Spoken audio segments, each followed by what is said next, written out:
ఒక కేసు వల్ల తెలంగాణ కాంగ్రెస్ ఇన్ఛార్జి మీనాక్షి నటరాజన్ తన రాజ్యసభ సభ్యత్వాన్ని కోల్పోవాల్సి వచ్చింది కదా. ఆ కేసును నిన్న నాంపల్లి కోర్టు కొట్టేసింది. ఏ కేసు వల్ల అయితే మీనాక్షి నటరాజన్ రాజ్యసభ సభ్యురాలు కాలేకపోయారో ఆ కేసుని నిన్న నాంపల్లి కోర్టు కొట్టేసింది. 22 నెలల తర్వాత ఆ కేసుని కొట్టేశారు. కానీ అప్పటికే మీనాక్షి నటరాజన్కి జరగాల్సిన అన్యాయం జరిగిపోయింది. అంటే ఏ తప్పు చేయకుండా పనిష్మెంట్ అనుభవిస్తుంది మీనాక్షి నటరాజన్. ఏ తప్పు చేయకుండా శిక్ష పడిపోయింది. అసలు కేసు కూడా ఇతరమైన కేసు. 2022లోనంట ఎవరో మహేశ్వర్ రెడ్డి అనేటువంటి ఒక కాంగ్రెస్ నాయకుడు ఒక మహిళను వేధించాడట. శ్రీలత అనే మహిళను ఎవరిని వేధించాడట. అయితే ఆ మహిళ కాంగ్రెస్ పార్టీకి అప్పట్లో ఫిర్యాదు చేసిందంట. నన్ను మీ పార్టీకి సంబంధించినటువంటి పలానా నాయకుడు వేధిస్తున్నాడు, అతని మీద చర్య తీసుకోండి అని ఆ మహిళ కాంగ్రెస్ పార్టీకి ఫిర్యాదు చేసిందంట. కానీ కాంగ్రెస్ పార్టీ వాళ్ళు దాన్ని పట్టించుకోలేదు. ఇదంతా ఎప్పుడు జరిగింది? 2022లో జరిగింది. అప్పటికి తెలంగాణ కాంగ్రెస్ ఇన్ఛార్జిగా మీనాక్షి నటరాజన్ లేరు. తెలంగాణ కాంగ్రెస్కి ఆమెకి ఏ సంబంధం లేదు. అప్పటికి ఈ వేధింపుల విషయం ఆమెకు అసలు తెలియదు కూడా.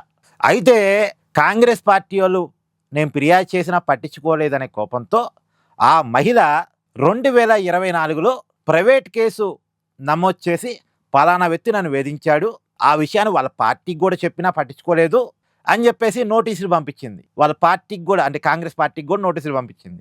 నోటీసులు పంపించే సమయానికి తెలంగాణ కాంగ్రెస్ ఇన్ఛార్జిగా మీనాక్షి నటరాజన్ ఉన్నారు కాబట్టి ఆమె పేరుతో కూడా నోటీసులు పంపించారు. ఆమెను కూడా అక్యూజర్ లిస్టులో పెట్టి నోటీసులు పంపించారు. సరే, దానికి వాళ్ళ రాయర్ ఏదో వివరణ ఇచ్చాడట.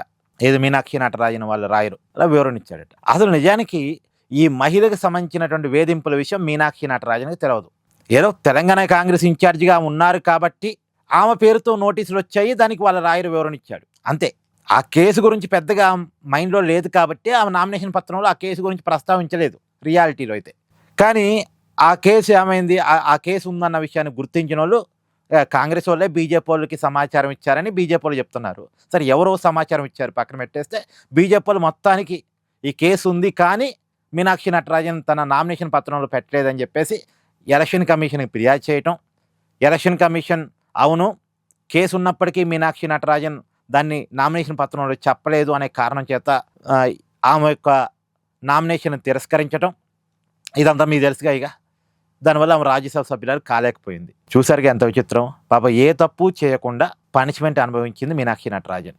కేసు పోయింది, ఇప్పుడు ఏ కేసు లేదు, కానీ పనిష్మెంట్ మాత్రం వచ్చేసింది ఆల్రెడీ. ఇక్కడ మీ అభిప్రాయాన్ని కామెంట్ చేయండి. Please do like, share and subscribe this channel.